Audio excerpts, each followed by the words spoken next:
तो नमस्कार। आपके अपने यूट्यूब चैनल चालीस मास्टर डी में हार्दिक अभिनंदन व स्वागत। आज हम बहुत ही महत्वपूर्ण काव्य शास्त्र हिंदी साहित्य का बहुत ही महत्वपूर्ण शब्द शक्ति के बारे में अध्ययन करेंगे। शब्द शक्ति हर भर्ती परीक्षा के लिए महत्वपूर्ण है। इसके साथ साथ ही कक्षा में पढ़ने वाले जो विद्यार्थी हैं कक्षा 12 के, तो उनके भी ये शब्द शक्ति आती है, तो हर भर्ती के लिए भी महत्वपूर्ण है। और शब्द शक्ति हम नोट्स टाइप बहुत ही महत्वपूर्ण, और साथ साथ में भी प्रत्येक के साथ कौन किस प्रकार प्रश्न बनेंगे और आए हुए प्रश्न भी हैं, इनका भी हमने इसमें लेखन किया है। तो ये शब्द शक्ति बहुत ही महत्वपूर्ण रहने वाली है। नोट्स टाइप है, बहुत ही सरल तरीके से इसका समावेश किया गया है। तो शुरू करते हैं। शब्द शक्ति और शब्द शक्ति का अर्थ होता है शब्द की अभिव्यंजक शक्ति, यानी अभिव्यंजक का अर्थ होता है प्रकट करने वाली, यानी शब्द को प्रकट करने वाली जो शक्ति होती है वो शब्द शक्ति है। परिभाषा की बात करें तो शब्द में निहित अर्थ को प्रकट करने वाले व्यापार को शब्द शक्ति कहा जाता है। यानी शब्द में जो निहित अर्थ होता है उसको जो प्रकट करने वाला जो व्यापार होता है उसको ही शब्द शक्ति कहा जाता है।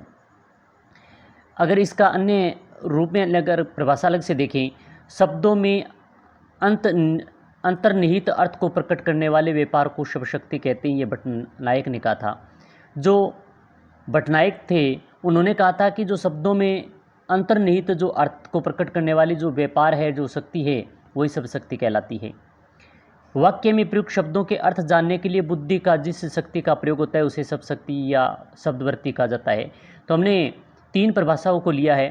पहली परिभाषा से थी कि शब्द में निहित अर्थ को प्रकट करने वाले व्यापार होते हैं उसे शब्द शक्ति कहते हैं।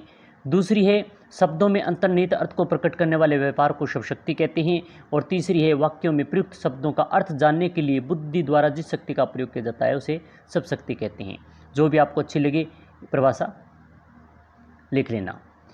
शब्द शक्ति के जो प्रकार की बात करें तो शब्द शक्ति के 3 प्रकार होते हैं। एक होता है वाचक, एक होता है लक्षक और एक होता है व्यंजक। अब वाचक की बात करें, जिस शब्द के मुख्य अर्थ, जिस शक्ति से मुख्य अर्थ निकलता है उसे वाचक कहते हैं। वाचक शब्द से निकलने वाला अर्थ वाच्यार्थ या मुख्यार्थ कहलाता है। बहुत ही महत्वपूर्ण है। ये जो शब्द शक्ति के भेद होंगे, ये तो 3 प्रकार हैं। जो भेदों पर चर्चा करें तो उनमें ये बहुत ही महत्वपूर्ण ये याद रखना है कि वाचक होता है वाच्यार्थ या मुख्यार्थ, इससे निकलता है अर्थ। दूसरा है लक्षक, जिस शब्द से अर्थात तो मुख्यार्थ से भिन्न परंतु उससे संबंधित अन्य अर्थ निकलता है उसे लक्षक कहते हैं। और लक्षक से निकलने वाला अर्थ लक्षार्थ होता है। जो मुख्य अर्थ होता है और मुख्य अर्थ से थोड़ा सा भिन्न अन्य अर्थ निकलेगा मगर संबंधित उसी से होगा तो वहाँ पर लक्षक होता है और इससे निकलने वाला अर्थ लक्षार्थ होता है। तीसरा है व्यंजक, जिस शब्द से वाच्यार्थ और लक्षार्थ से विशिष्ट व्यंग्यार्थ निकलता है, यानी मुख्यार्थ थी और वाच्यार्थ लक्षार्थ है, इनसे विशिष्ट अर्थ अलग ही अर्थ निकलेगा तो वो व्यंग्यार्थ होगा। और व्यंग्यार्थ निकलने वाला अर्थ वो व्यंजक से निकलने वाला अर्थ है वो व्यंग्यार्थ होता है। इसे व्यंजक शब्द शक्ति कहते हैं। तो यूट्यूब चैनल चालीस मास्टर डी को लाइक और शेयर अवश्य करें।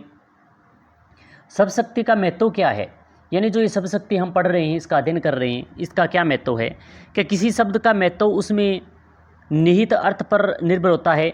बिना अर्थ के शब्द अस्तित्व विहीन व निरर्थक होता है। शब्द शक्ति के शब्द में निहित उसी अर्थ को शक्ति पर विचार किया जा सकता है। काव्य में प्रयुक्त शब्दों के अर्थ ग्रहण से ही काव्य आनंददायक बनता है। यानी काव्य में जो शब्द होते हैं उनके अर्थ जानने के लिए उनकी शक्ति पर जो विचार किया जाता है और काव्य में प्रयुक्त जो शब्दों में अर्थ पूर्णतः ग्रहण हो जाता है तो काव्य क्या है कि आनंददायक बनता है। अतः शब्द के अर्थ को समझना ही काव्य में आनंद को प्राप्त करने की प्रधान सीढ़ी है। और शब्द के अर्थ को समझने के लिए शब्द शक्तियों की जानकारी होना परम आवश्यक होता है। शब्दों का अर्थ क्या है, उनकी पावर क्या है, उनकी शक्ति क्या है, उन्हें समझने की जो प्रधान शक्ति है, जो शब्द शक्ति होती है, वो परम आवश्यक होता है उसको जानने के लिए। अब बात करते हैं शब्द शक्ति के भेद। शब्द शक्ति के भेद की चर्चा करें तो शब्द शक्ति के 3 भेद होते हैं। एक होता है अभिधा, दूसरा लक्षणा और तीसरा व्यंजना। तो अभिधा जो शब्द शक्ति होती है वह शब्द की वह शक्ति जिससे वाच्यार्थ प्रकट होता है वो अभिधा शब्द शक्ति होती है। संपूर्ण इसके बारे में आगे डिटेल से चर्चा करेंगे, पहले इन तीनों को देख लेते हैं। शब्द की वह शक्ति जिससे लक्ष्यार्थ प्रकट होता है वो लक्षणा होती है, और शब्द की वह शक्ति जिससे व्यंग्यार्थ प्रकट होता है उसे व्यंजना कहते हैं। यानी वाच्यार्थ या मुख्यार्थ प्रकट होगा वो विधा होगी, और जिस शब्द की शक्ति से लक्ष्यार्थ प्रकट होता है उसे लक्षणा होगी, और शब्द की वह शक्ति जिससे व्यंग्यार्थ प्रकट होगा वो व्यंजना होगी। अब बात करते हैं कि पहली शब्द शक्ति है अभिधा शब्द शक्ति। अभिधा शब्द शक्ति के बारे में चर्चा करें तो इसकी परिभाषा देखें, जिस शक्ति के द्वारा साक्षात्कार संकेतित अर्थ का बोध होता है उसे अभिधा शब्द शक्ति कहते हैं। यानी जिस शब्द की शक्ति के द्वारा साक्षात्कार संकेतित अर्थ को बोध होता है वह अभिधा शब्द शक्ति है। वाक्य या कविता में दूसरी परिभाषा और देख लेते हैं कि वाक्य और कविता में प्रयोग किए जाने पर जब कोई शब्द अपने मुख्य अर्थ, लोक प्रचलित शब्दकोशीय अर्थ, साक्षात्कार संकेतित अर्थ को प्रकट करता है तो उसे वाचक शब्द कहते हैं, और उसके द्वारा प्रकट करने वाले अर्थ को वाच्यार्थ कहते हैं, और उसी शब्द शक्ति को अभिधा शब्द शक्ति कहते हैं। शब्द है वाचक और अर्थ वाच्यार्थ, मुख्यार्थ और संकेतार्थ। तो मुख्य अर्थ निकलता है, शब्दकोशीय अर्थ निकलता है, वो अभिधा शब्द शक्ति होती है। अब अभिधा शब्द शक्ति के क्षेत्र की बात कर लेते हैं। तो अभिधा शब्द शक्ति के क्षेत्र हैं वो 3 होते हैं। वाचक शब्द 3 प्रकार की हैं। वाचक शब्द 3 प्रकार के होते हैं। बात करते हैं रूढ़ शब्द। वे शब्द जो एक हों तथा अर्थ भी एक ही हों, जैसे संधि, समास, उपसर्ग, प्रत्यय के आधार पर उसके टुकड़े न हों। जैसे दिन है, दिवस है, धूप है, पहाड़ है, घोड़ा है, मुँह है, जल, ठंडा, गाय, पेड़, पशु, घर। ये ऐसे जो शब्द हैं इनका अर्थ एक ही निकलेगा। इनका संधि, समास और उपसर्ग, प्रत्यय के आधार पर इनका कोई टुकड़ा नहीं हो सकता, तो इनके अर्थ भी मूल्य रहेंगे। तो ये रूढ़ शब्द कहलाते हैं। दूसरा है यौगिक शब्द। जो शब्द प्रकृति और प्रत्यय के योग से निर्मित हों, यानी प्रकृति हैं और प्रत्यय के योग से निर्मित होंगे, यानी 2 शब्द किंतु तीसरा अर्थ नहीं निकले, यौगिक शब्द कहलाते हैं। जैसे विद्यालय है, विद्याधन आलय, रसोई, घर, रसोई के लिए घर, पुस्तकालय, पुस्तकों का आलय। तो ये 2 शब्दों से मिलकर होते हैं। विद्यालय प्लस आलय है, विद्या प्लस आलय है, रसोई घर है, पुस्तक आलय है। तो ये 2 शब्दों से मिलकर बने होते हैं, मगर इनका तीसरा अर्थ नहीं निकल रहा है, इनका मूल्य अर्थ निकलता है, तो ये यौगिक शब्द होते हैं। तीसरा है योग रूढ़ शब्द। वे शब्द जो किसी तीसरे अर्थ के लिए रूढ़ हो गए हैं, बहुब्री समास की उदाहरण इसमें ले सकती हैं। यानी वे शब्द जो किसी तीसरे अर्थ के लिए रूढ़ हो गए हैं, योग रूढ़ शब्द कहलाते हैं। दशा नन है, रावण को कहा जाता है। वीणा पाणी सरस्वती, जलद लंबोदर, लंबा है उधर। तो ये सभी शब्द क्या हैं कि तीसरे इनके लिए रूढ़ हो गए। बहुब्री, जितने भी बहुब्री समास के उदाहरण हैं वो योग रूढ़ शब्दों के अंतर्गत आएंगे। अब महत्वपूर्ण अभिधा शब्द शक्ति के उदाहरण देख लेते हैं, जो भर्ती परीक्षा में आए हुए भी हैं, आगामी भर्ती परीक्षा में पूछे भी जा सकते हैं। तो अभिधा शब्द शक्ति के उदाहरण की बात करें तो पहला है राम पुस्तक पढ़ता है। साधारण बात है, राम पुस्तक पढ़ रहा है। किसान खेत पर हल चलाता है। बालक प्रतिदिन विद्यालय जाता है। गधा रेंकता है। सजना है मुझे सजना के लिए, यानी सजना है मुझे सजना के लिए, यानी श्रृंगार करना है किसके लिए, अपने साजन के लिए। वह तोड़ती पत्थर, विद्यार्थी पढ़ रहे हैं। थोड़ा घोड़ा सवारी के काम आता है। पुरुष की वीरता की निंदा करते हैं। चमेली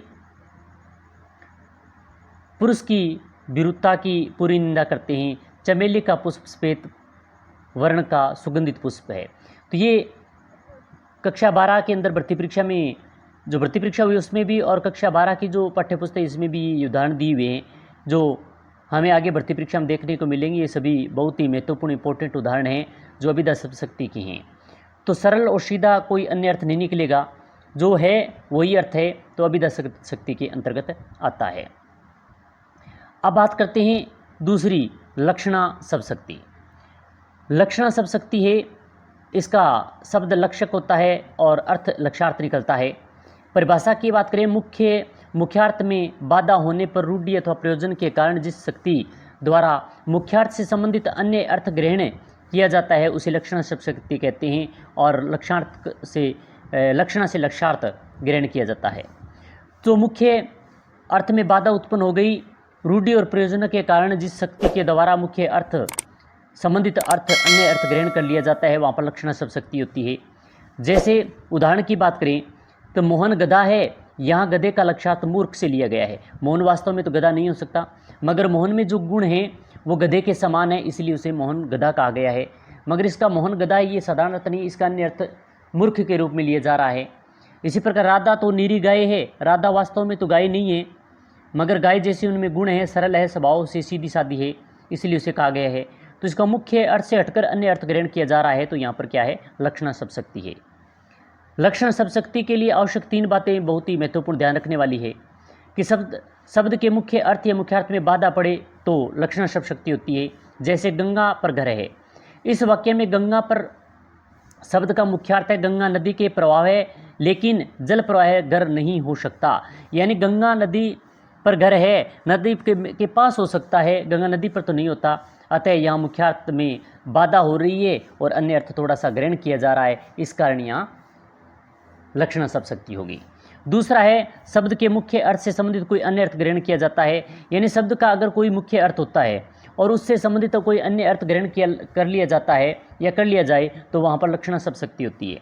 जैसे बात करें कि मुख्यार्थ में बाधा उपस्थित होने पर लक्षणार्थ ग्रहण किया जाता है। यानी जब मुख्यार्थ में बाधा उपस्थित होगी, बाधा होगी तो उससे संबंधित क्या है कि लक्षण ग्रहण कर लिया जाता है, लक्षणार्थ ग्रहण किया जाता है। लेकिन लक्षणार्थ का मुख्यार्थ से संबंध होना आवश्यक है, इसी को मुख्यार्थ का योग कहते हैं। जैसे गंगा पर घर है, वाक्य में गंगा पर का लक्षणार्थ गंगा के तट से लिया जाता है और गंगा नदी के पर घर नहीं हो सकता, उसके तट के किनारे ही घर है। तो इससे संबंधित क्या है कि अन्य अर्थ लिया जाता है, तो वहाँ पर लक्षण शब्द शक्ति होती है। अब तीसरी बात है कि उस अन्य अर्थ लक्षणार्थ को ग्रहण करने के पीछे कोई रूढ़ या प्रयोजन कारण होगा। यानी जो अन्य अर्थ हम ग्रहण करेंगे, इसके पीछे या तो परंपराएं जो रूढ़ि कारण है वो होगा, या कोई विशेष प्रयोजन होगा, तभी वहाँ पर लक्षणा शब्द शक्ति होगी। अब लक्षणा शब्द शक्ति की महत्व की बात करें, क्या महत्व है कि लक्षणा से व्यक्त होने वाला अर्थ लक्षणार्थ कहलाता है। सबसे मेन बात है कि लक्षणा से व्यक्त होने वाला जो अर्थ है वो लक्षणार्थ कहलाएगा, और जिस शब्द से यह अर्थ निकलता है उसे लक्षक कहते हैं। अभिधा के द्वारा मुख्य अर्थ व्यक्तित होने के बाद ही उससे लक्षणार्थ लिया जाता है। यानी अभिधा के द्वारा मुख्य अर्थ व्यक्तित होने के बाद में उसे लक्षणार्थ लिया जाता है। इस व्यापार में या तो रूढ़ि रहती है या फिर प्रयोजन रहता है। जैसे वह लड़का शेर है, वह लड़का शेर है, तो यहाँ दूसरी बात देखें तो वह लड़की तो गाय है, रमेश का घर मुख्य सड़क पर ही है। तो यहाँ पर लक्षण के माध्यम से इनकी थोड़ी चर्चा विस्तार से करें तो इन वाक्यों में लड़के को शेर कहने से शेर का अर्थ यानी साहसी व वीर लिया गया है।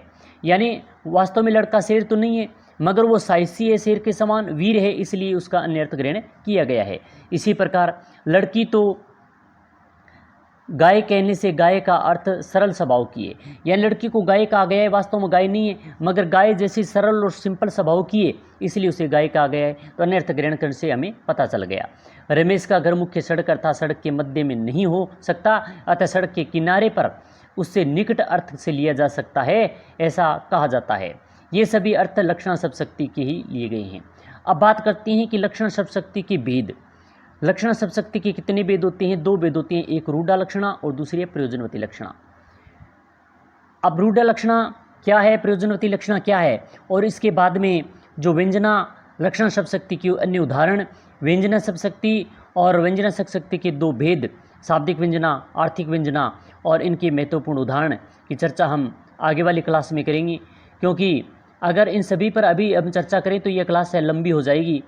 तो हम शॉर्ट क्लास में, छोटी क्लास में और 2 इसके क्लासें बनेगी। एक क्लास में हमने अभी अध्ययन कर लिया है और शब्द शक्ति के बारे में, परिभाषा के बारे में, उसके वाचक शब्द के बारे में, रूढ़, यौगिक व योग रूढ़ शब्दों के बारे में और अभिधा शब्द शक्ति के बारे में, और लक्षण शब्द शक्ति की परिभाषा भी की, उनके उदाहरण भी देखे। मगर उनके जो 2 भेद हैं, रूढ़ा लक्षणा और प्रयोजनवादी लक्षणा, इनके बारे में हम आगे वाली क्लास में अध्ययन करेंगे। तो आशा करते हैं कि ये क्लास आपको बहुत अच्छी लगी होगी। अच्छी लगी तो लाइक और शेयर करना न भूलें, साथ ही में बेल आइकन दबा के रखें कि वो किसी प्रकार की क्लास आपको इसका नोटिफिकेशन आपको मिल सके। अगर अच्छी लगी तो कमेंट के माध्यम से अवश्य बताएं, लाइक करें। इसी प्रकार की महत्वपूर्ण क्लास यानी दूसरी क्लास फिर लेकर उपस्थित होंगे, मिलेंगे शब्द शक्ति की दूसरी क्लास, क्योंकि अगर एक साथ करेंगे तो ये बड़ी क्लास हो जाएगी। तो आगे वाली क्लास में मिलते हैं। जय हिंद, जय भारत।